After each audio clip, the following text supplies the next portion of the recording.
பார்வதி, நான் இடும் கட்டளையை உன்னால் மீற முடியாது. நான் என்ன கூறுகிறேனோ அதன்படிதான் நீ செய்வாய். அது எனக்கு கிடைத்த வரமாகும். ஓம் நம சிவாய. நான் உனக்கு கட்டளையிடுகிறேன். இக்கணம் முதல் ஓம் நம சிவாயா என்ற நாமத்தை நீ துதிக்க கூடாது.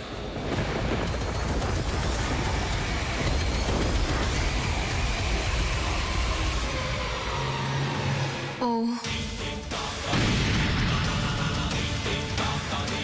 தேவி பார்வதி,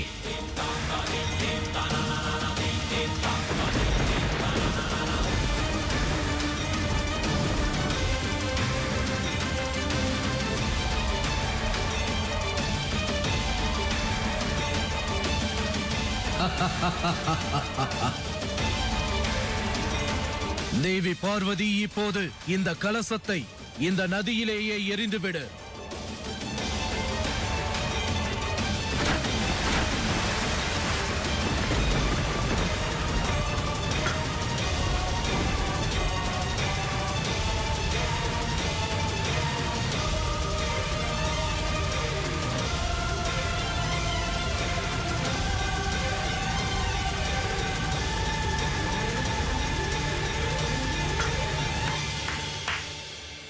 அற்புதம்! மதனாசுரனின் சீற்றத்தால் பார்வதி என்று சிவநாமத்தை கூறுவதை நிறுத்திவிட்டாள். அபிஷேக நீரை கீழே போட்டுவிட்டாள். நான் கூறினேன் அல்லவா அசுரமாதா, மதனாசுரன் எந்த ஆயுதத்தையும் ஏந்தாமல் யுத்தத்தில் வெற்றி பெற்று விடுவான். பேராபத்து நாராயணா, தேவி பார்வதி அந்த அசுரன் கூறும் அனைத்தையும் செய்கிறார்கள். இப்பொழுது புரிந்ததா தேவேந்திரா? எவனிடம் சக்திகள் அதிகமாக இருக்கின்றனவோ அவன் என்றும் நிதானமாகத்தான் இருப்பான். மதனாசுரனுக்கு அவன் சக்திகளை பற்றி நன்றாக தெரியும். யுத்தம் புரியாமலே தேவி ஆதிசக்தியை தடுத்து நிறுத்த இயலும் என்ற உண்மையை அவன் நன்கு அறிவான். அவ்வாறென்றால் ஆதிசக்தியின் ஜோதிர்லிங்க பயணம் நிறைவு பெறாதா? செல் பார்வதி, கிழக்கு திசையை நோக்கி நீ செல். நிற்காமல் செல், நிற்காமல் செல், நிற்காமல் செல்.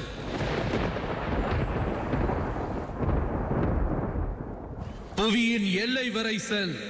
பிறகு ஆகாயத்தை நோக்கி செல். வாழ்நாள் முழுவதும் நடந்து கொண்டே இரு, நடந்து கொண்டே இரு, நடந்து கொண்டே இரு.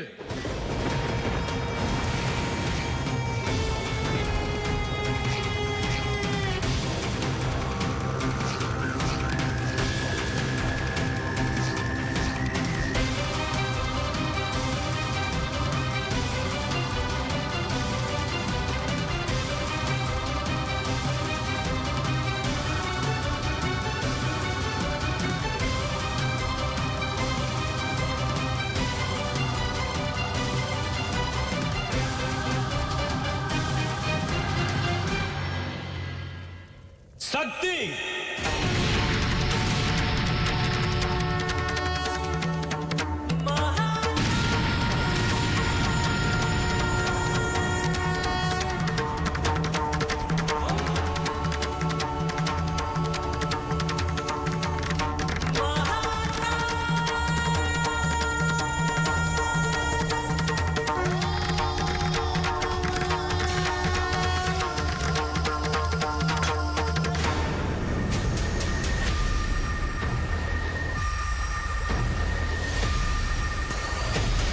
ஆதிசக்தி சென்று விட்டால் இனி பிம்பமாக நிற்கும் தேவாதி தேவர் மகாதேவருக்கான தருணம் இது.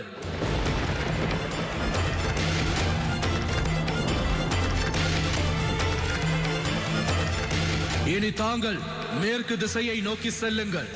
வாழ்நாள் முழுவதும் நடந்து கொண்டே இருங்கள். வாழ்நாள் முழுவதும் நடந்து கொண்டே இருங்கள்.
இது அசுர குலத்திற்கு கிடைத்த மாபெரும் வெற்றியாகும்.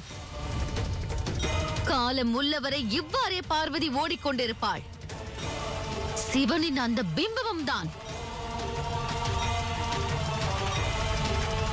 ஆனால் மகாதேவர் அந்த ஜோதிட லிங்கங்களில் நிரந்தரமாக அடைந்து கிடக்கப் போகிறார்.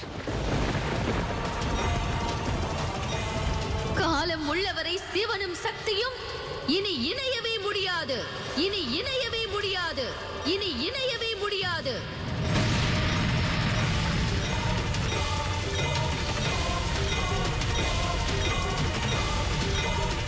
இன்று அசுர குலத்தின் பல வருடம் முயற்சி வெற்றி பெற்றது. சிவனும் சக்தியும் ஒருவரை விட்டு ஒருவர் நிரந்தரமாக பிரிந்து விட்டார்கள்.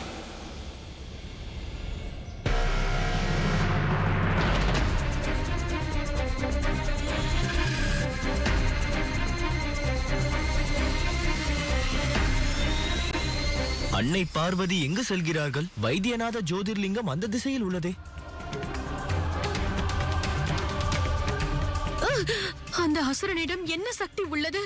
என்னால் என் சிவனை காண செல்ல இயலவில்லையே.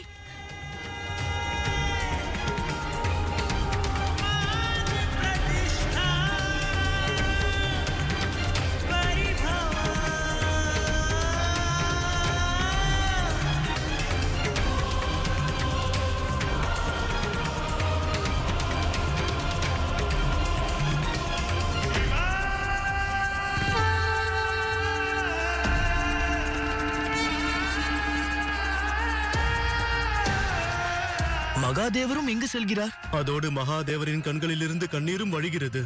அவருக்கு என்னதான் கவலையோ?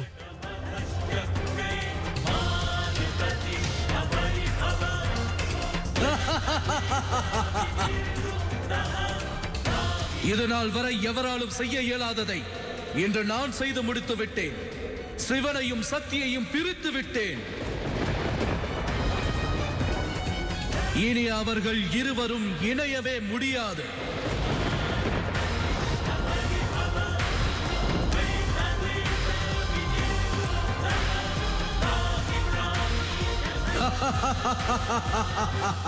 நாராயணா, சிவனின் பிம்பத்தை தடுத்து நிறுத்துங்கள். சிவனின் சக்தியை தடுத்து நிறுத்திடுங்கள். அசம்பாவிதத்தை தடுத்தாக வேண்டும்.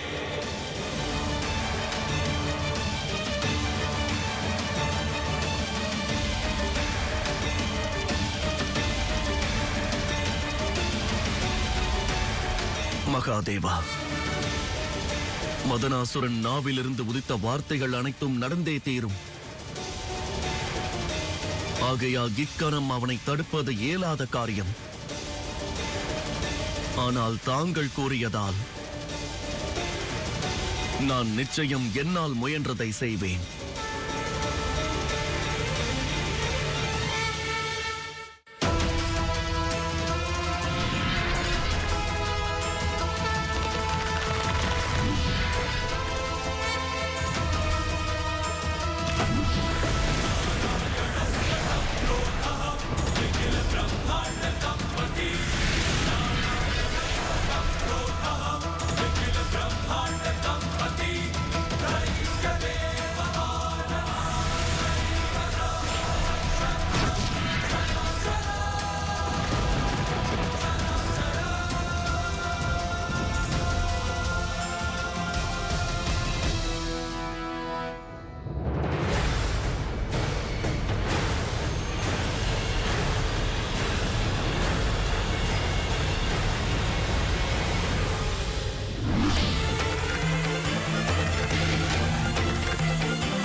நாராயணா, இருவரும் முன்னேறிக் கொண்டே இருக்கிறார்கள். தயை கூர்ந்து தடுத்து நிறுத்துங்கள்.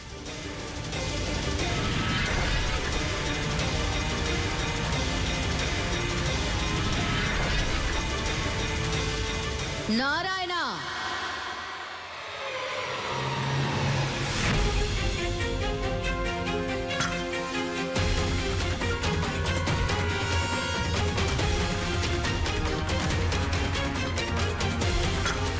நாராயணா, இன்று தங்கள் ஆயுதம் அல்ல, சுதர்சன சக்கரத்தை பயன்படுத்தினாலும் அவர்களை தடுக்க இயலாது.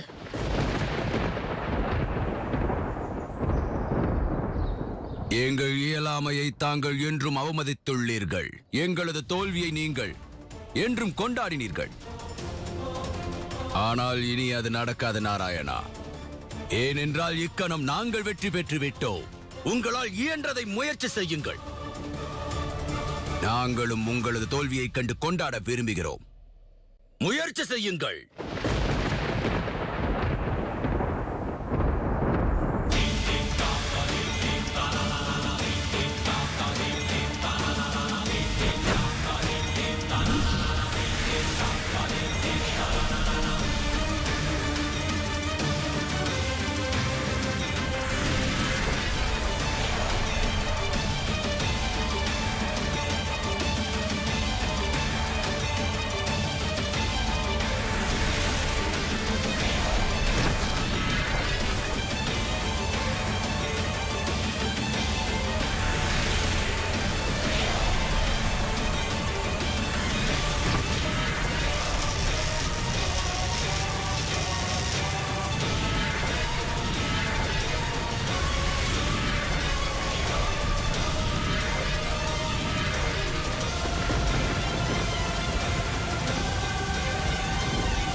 நாராயணா, தங்கள் அஸ்திரம் வேலையை செய்துவிட்டது.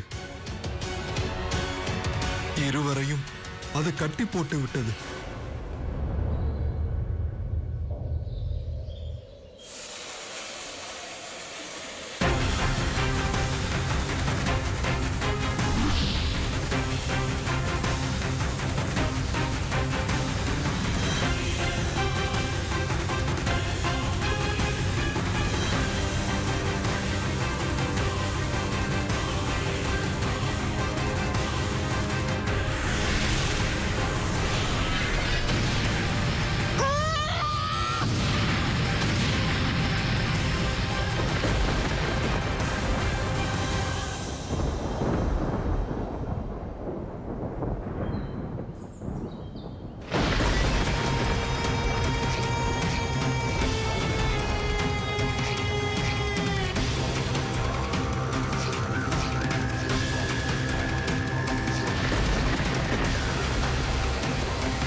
உங்கள் முயற்சி அனைத்தும் வீணாகும்.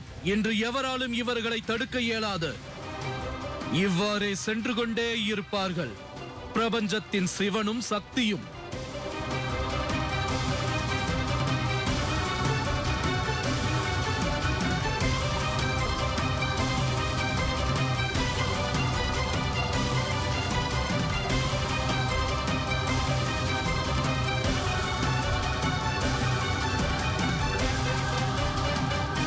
தேவி பார்வதி,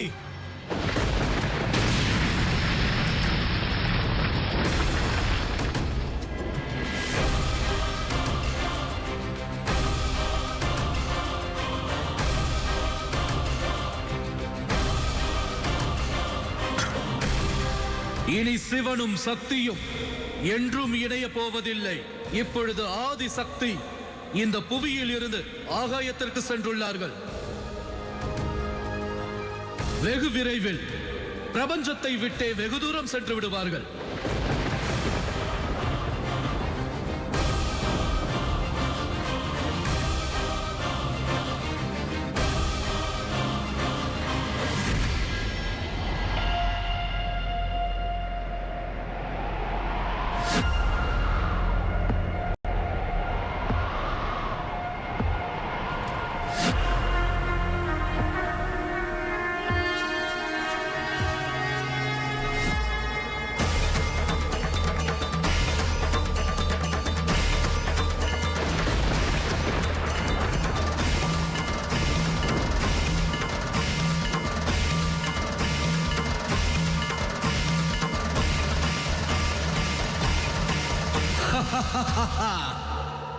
சிவனும் சக்தியும் பிரிந்து விட்டார்கள், நிரந்தரமாக பிரிந்து விட்டார்கள். இப்பிரபஞ்சத்தின் மிக உன்னதமான காதல் கதை இன்று முடிவடைந்து விட்டது, முடிவடைந்து விட்டது, முடிவடைந்து விட்டது. அது சாத்தியமில்லை. உனது தந்திரத்தால் சிவனும் சக்தியும் பிரிந்திடுவது சாத்தியமில்லை. சிவசக்தியின் காதல் கதை நிறைவடைவதும் சாத்தியமில்லை.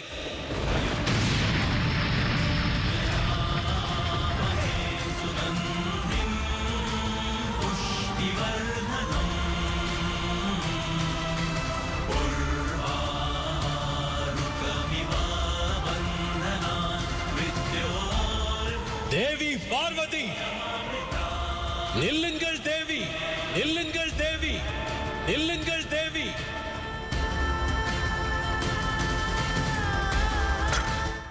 தேவி பார்வதி, தேவி பார்வதி, தேவி பார்வதி. தங்கள் குரலும் கேட்கிறது, வேதனையும் என் மனதை எட்டுகிறது. ஆனால் நான் விரும்பியும் என் கால்கள் நிற்கவில்லை.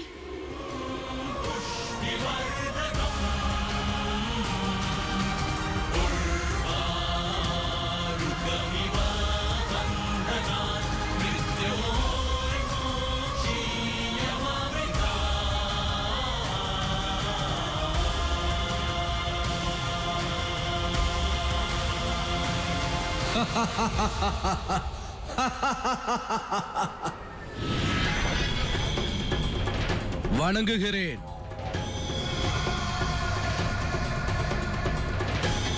வணங்குகிறேன். அற்புதம்! நீ இயலாததை நிகழ்த்தி காட்டிவிட்டாய். வார்த்தைகளைக் கொண்டே சிவசக்தியை நீ பிரித்து விட்டாய். அற்புதம்! வாழ்த்துக்கள் மதனாசுரா. அசுரர்கள் இழந்த மனோபலத்தை நீ இன்று மீட்டெடுத்து விட்டாய். தேவர்கள் வெற்றி பெற்றவுடன் மலர் மாறி பொழிவார்கள் அல்லவா? இன்று அந்த மலர் மழையைப் போல மதனாசுரன் மீது பொழியட்டும். நிச்சயமாக குருதேவா, நிச்சயமாக.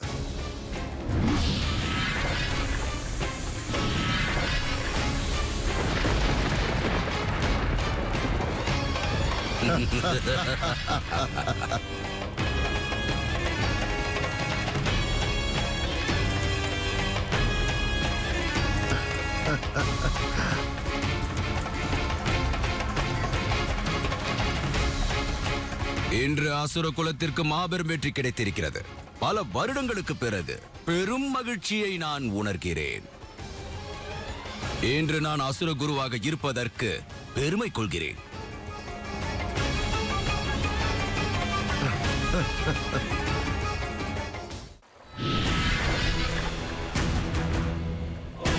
யுத்தத்தின் முடிவில்தான் வெற்றி பெற்றதற்கான கொண்டாட்டத்தை கொண்டாட வேண்டும் அசுரகுரு. ஆனால் அசுரர்கள் என்றும் அந்த தத்துவத்தை புரிந்து கொள்ளவில்லை. போதும், நிறுத்துங்கள் நாராயணா. சிவனும் சக்தியும் பிரிந்து விட்டார்கள் என்பதை தேவர்கள் நீங்கள் ஏன் ஏற்க மறுக்கிறீர்கள்? இனி அவர்கள் இணைவதற்கு வாய்ப்பில்லை. யுத்தத்தில் தாங்கள் தோற்றுவிட்டீர்கள்.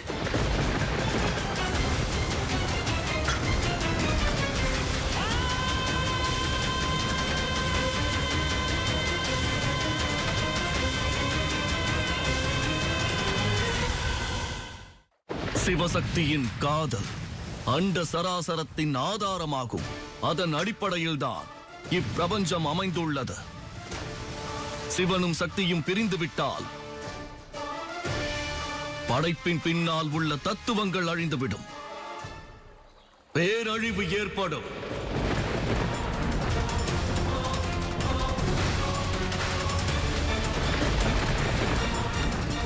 இந்த பிரபஞ்சமே அழிந்துவிடும். இது வெறும் துவக்கம் மட்டும்தான்.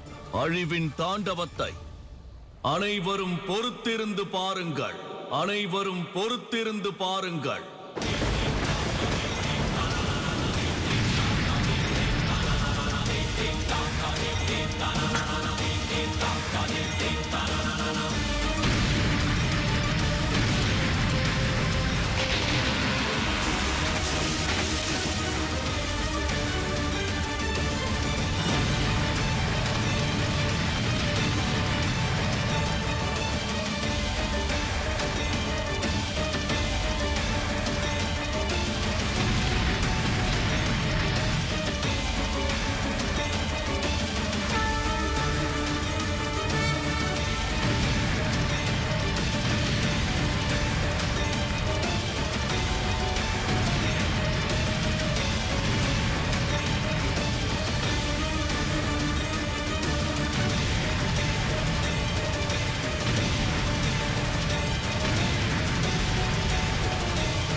இப்பிரபஞ்சத்தின் அழிவிற்கு காரணம் தாங்கள்தான். அசுர குலத்தோரே இதற்கான பொறுப்பாவீர்கள். அனைவரும் தங்களை போற்ற வேண்டும் என்று எண்ணினீர்கள். தலைவனாக விரும்பினீர்கள்.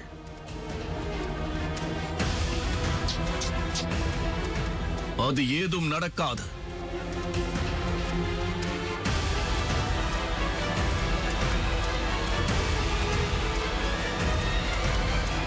இன்று மீண்டும் புது சூழ்ச்சியுடன் வந்துவிட்டீர்களா மதனாசுரா? இவ்வாறெல்லாம் கூறி நாராயணன் உன் மனதை மாற்ற முயல்கிறார். இவர் பேச்சை நீ கேட்காதே. ஒருவேளை இவ்வையகமே அழிந்தாலும் சரி, எஞ்சியுள்ள பிரபஞ்சத்தை அசுரர்கள் ஆள்வோம். ஒரு புதிய பிரபஞ்சத்தையே உருவாக்குவோம். அந்த பிரபஞ்சத்தில் அசுரர்களும் அசுரகுல ஆதரவாளர்கள் மட்டுமே இருப்பார்கள். வேறு எவருக்கும் இடமில்லை. பிரபஞ்சத்தை காக்கும் பொறுப்பை மேற்கொண்டுள்ள சிவனும் சக்தியும் இம்முறை இருவராலும் பிரபஞ்சத்தை காக்க இயலாது. பாதுகாவலன் இருக்கையில் இப்பிரபஞ்சம் எவ்வாறு அழிந்திடும்? அழிந்திடப் போவது நீங்கள் யாவருமே.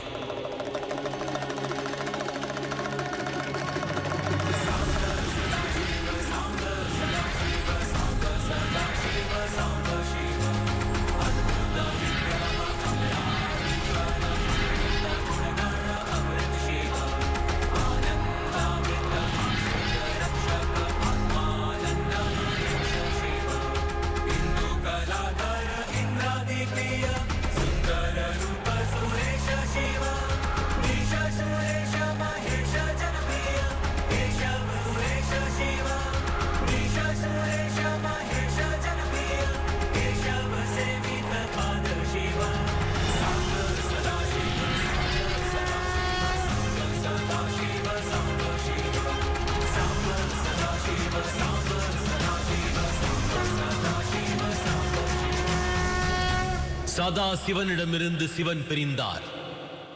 ஏனென்றால் எப்பொழுதெல்லாம் சிவன் தன் குடும்பத்தின் கடமையாற்றுகின்றாரோ அப்பொழுது லோக நன்மைக்கான பொறுப்பு சதா சிவனுடையதே. அதற்கு வாய்ப்பில்லை.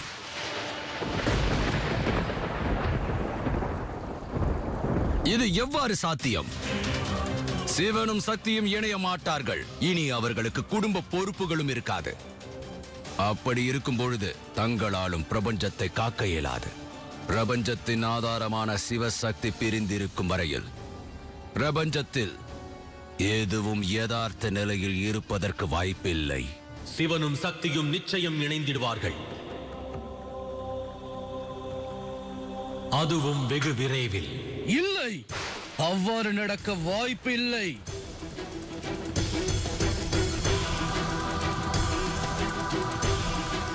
தெரியும் அல்லவா, நான் என்ன கூறினாலும் அவ்வாறு நடந்தே தீரும். அவ்வாறே என்றால்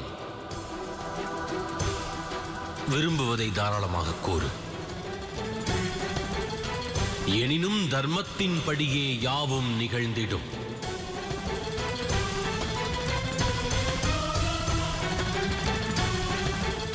மதனா, தர்மம் தான் வெல்லும் என்ற பிரமையை சதாசிவனுடைய மனதிலிருந்து விலக்கிவிடு. கூறு, சதாசிவனுடன் இணைந்து தேவ தேவியர்கள் அனைவரும் மறைந்து விட வேண்டும். அதுவும் இக்கணமே.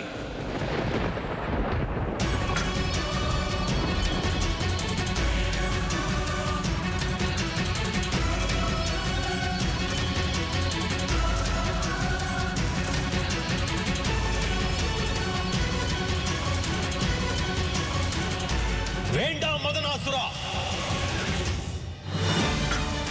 அவ்வாறு கூறாதே. ஏனென்றால் இந்த பிரபஞ்சம் தேவர்கள் யாவரையும் பிரிந்ததென்றால் பிறகு இப்பிரபஞ்சத்தின் சுழற்சியானது முற்றிலுமாய் நின்றுவிடும். அண்ட சராசரத்தின் சமநிலையும் சீர்குலைந்துவிடும். அதன் பிறகு பிரம்மாண்டமே முற்றிலும் அழிந்தே போகும். முற்றிலும் அழிந்தே போகும். அதன் பிறகு எஞ்சப் போவது அசத்தியமும் அதர்மமுமே. அதைத் தவிர வேறொன்றும் அல்ல. இவ்வாறு செய்யாதே மதனாசுரா. கூறுவதை கேள்.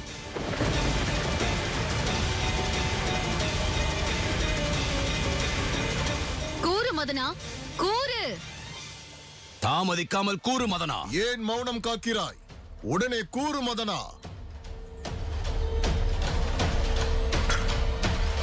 கூறு மதனா. ஆ மதனா. இப்போது கூற போகிறாய் கூறு இல்லையா? மதனா. கூறு. வேண்டாம் மதனா, அவ்வாறு கூறிவிடாதே. இல்லையேல் மீதமிருக்க போகும் பிரபஞ்சமும் உன்னை குற்றவாளியாக கருதும். அழிவிற்கு காரணமானவன் என்பார்கள்.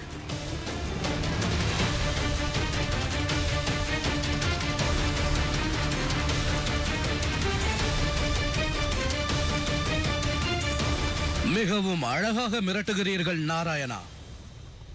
இவ்வாறு கூறாதே, இது தவறு. பேரழிவு ஏற்பட்டுவிடும். ஆனால் தாங்கள் என்ன கூறினாலும் எனது முடிவில் எந்த மாற்றமும் இல்லை. எனக்கு தாங்கள் அல்ல, இவர்கள்தான் முக்கியம். இவர்கள் என்ன கூறினாலும் நான் அதன்படி செய்வேன்.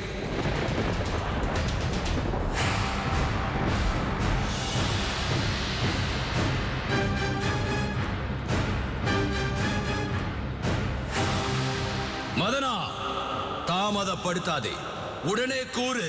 பிரபஞ்சத்தில் இருந்து தேவர்கள் மறைய வேண்டும், தேவர்கள் மறைய வேண்டும், தேவர்கள் மறைய வேண்டும்.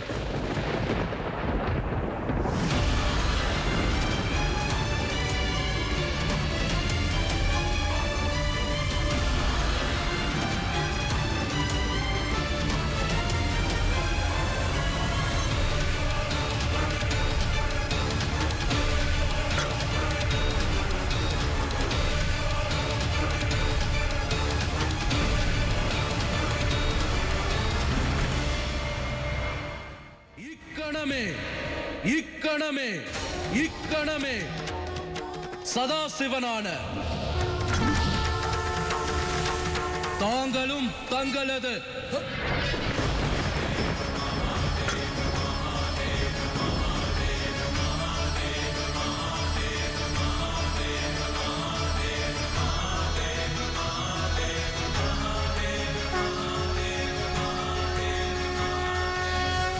மதனா,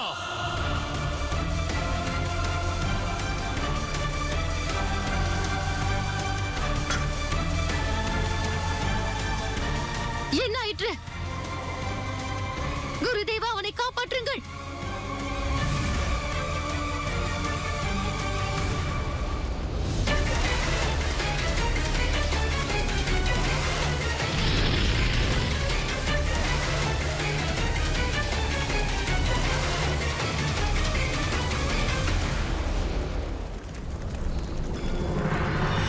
ஏதோ கூற விழைந்தாயே மதனா, மௌனம் ஏன்? விளக்கமாக கூறு. சுயநலமே, உடனடியாக இந்த நெருப்பை அணைத்தாக வேண்டும். விரைவாக செய். இந்த சுயநலம் சதாசிவனின் அக்னியை அழிக்கப் போகின்றானா? பிரபஞ்சத்தில் உள்ள நீர் அனைத்தையும் ஒன்று திரட்டினாலும் இன்று எனது அக்னியிலிருந்து மதனாசுரனை எவராலும் காத்திட இயலாது.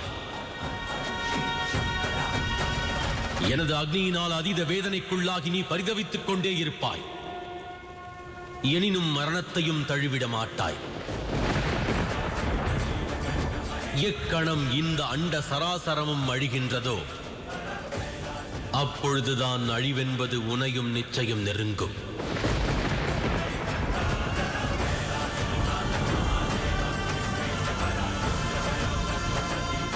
மதனா, உண்மையை உணரு.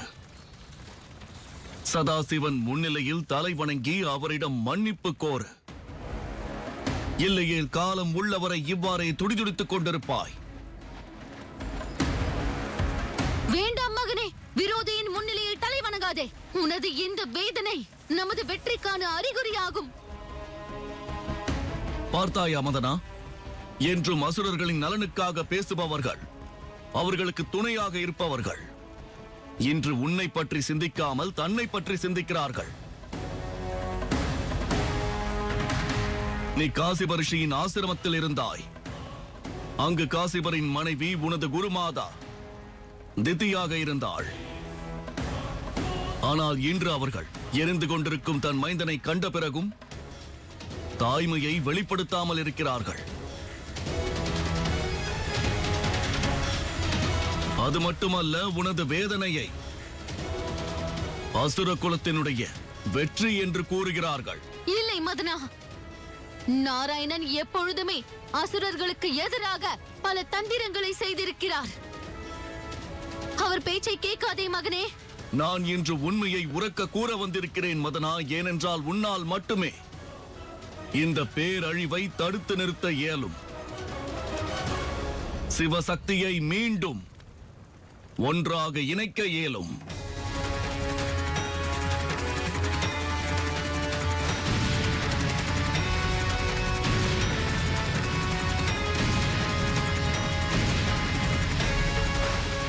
மகனே, உனக்கு முன்பாகவும் ஏராளமான மைந்தர்கள் அசுர குலத்திற்காக உயிரை துறந்தார்கள், தன்னைத்தானே சமர்ப்பித்தார்கள். இன்று நீ உன் உயிரை துறந்து அவர்களை விட உயர்ந்தவனாக போகிறாய். அனைவராலும் கௌரவிக்கப்படுவாய். ஆனால் இது நாள் வரை இறந்த உங்கள் மைந்தர்களை காப்பாற்றுவதற்கான முயற்சிகளை தாங்கள் செய்தீர்களா அசுரமாதா? கூறுங்கள், இதுவரை எந்த மைந்தனையாவது வேதனையில் இரு என்று கூறினீர்களா? பிறகு ஏன் மதனை மட்டும் தாங்கள் வேதனையில் விட்டு செல்கிறீர்கள்? நான் கூறுவதை கேள் மதனா. சதாசிவனிடம் சென்று சரணாகதி அடை. நீ அனுபவிக்கும் இந்த வேதனைக்கு விமோசனம் தேடு.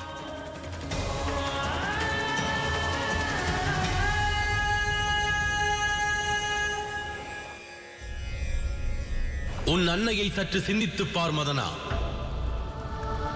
ஒவ்வொரு நாளும் உனது அன்னை துளசி தேவிக்கு பூஜை செய்யும் பொழுது என்ன வரம் கோரினார்கள்?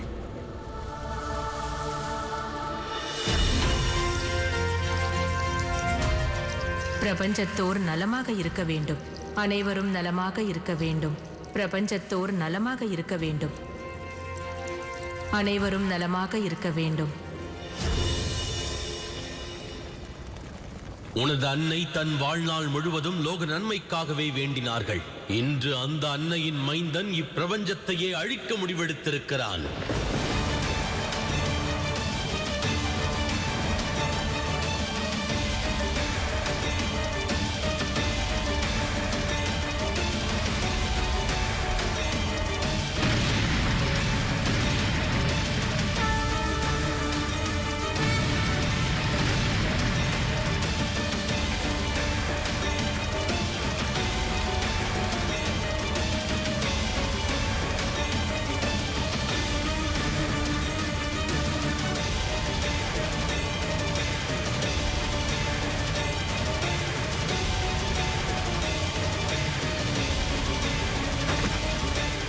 மதனா,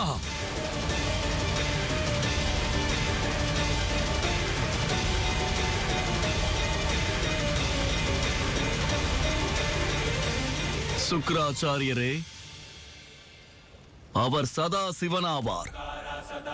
முக்காலத்தையும் உணர்ந்தவர். அவருக்கு அனைத்தும் தெரியும். நீங்கள் அனைவரும் இன்று இவனது குரோதத்தை பயன்படுத்திக் கொண்டீர்கள்.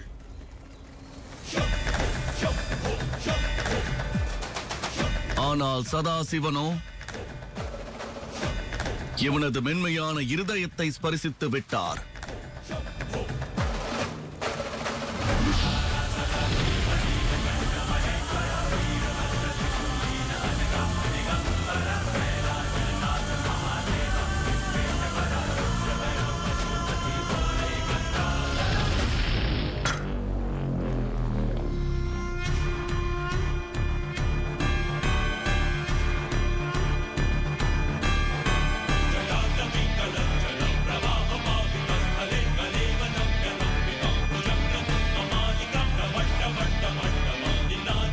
என்னை மன்னித்து விடுங்கள் சதாசிவனே.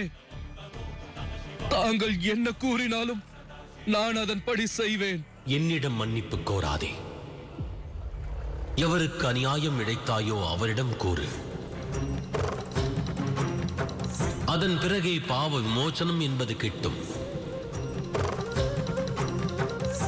தாங்கள் ஏதேனும் தவறிழைத்தால் அத்தவறினால் பாதிப்புக்குள்ளானவர்களிடத்திலேயே மன்னிப்பு கோர வேண்டும். பாவ விமோசனம் அதன் பிறகே கிட்டும். உடனே சென்று தேவி பார்வதியிடம் மன்னிப்பு கோரு. இல்லை,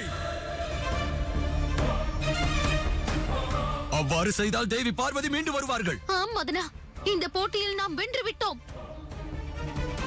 ஒருவேளை தேவி பார்வதியின் பயணம் தொடர்ந்தால் பிறகு அசுரர்களின் கௌரவமும் மரியாதையும் துளைந்துவிடும்.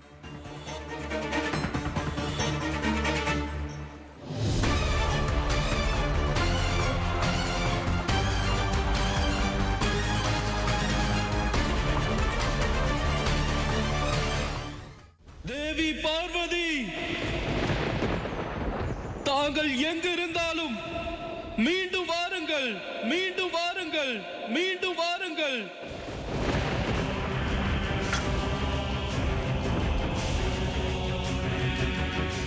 என்னை மன்னித்து விடுங்கள்.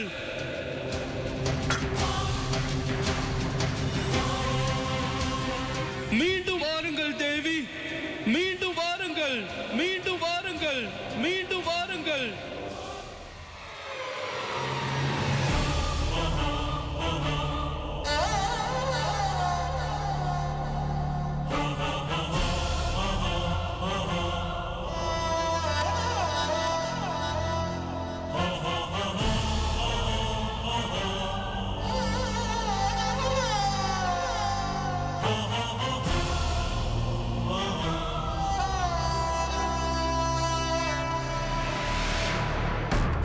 தாங்கள் மீண்டும் வந்து இந்த அர்ப்பணை மன்னியுங்கள்.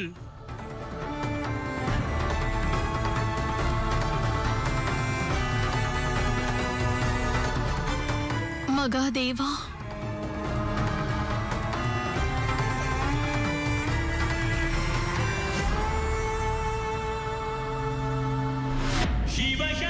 மகாதேவா,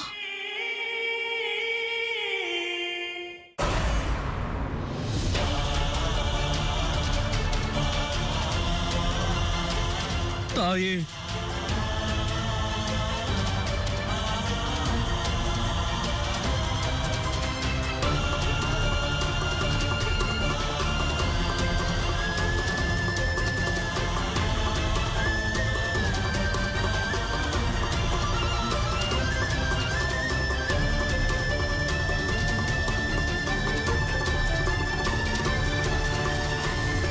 மிக்க நன்றி சதாசிவனே. தாங்கள் மதனாசுரன் வாயிலாகவே ஆதிசக்தியை மீட்டுக் கொண்டு வந்தீர்கள். என்னை தயை கூர்ந்து மன்னித்து விடுங்கள். இவை அனைத்திற்கும் என் நாவே காரணம். அதை தாங்கள் அறுத்தெறிந்து என்னை வதம் செய்து விடுங்கள்.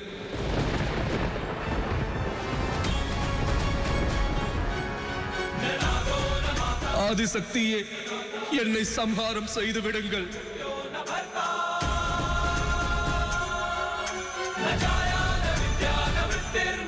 ஏன் தயங்குகிறீர்கள் தாயே? என்னை அழித்து விடுங்கள். நான் என்ன கூறினாலும் அதன்படி நடக்கும். அதுவே எனக்கு கிடைத்த வரம். அதன்படி இக்கணமே கூறுகிறேன், தேவி பார்வதி என்னை சம்ஹாரம் செய்து விடுவார்கள், சம்ஹாரம் செய்து விடுவார்கள்.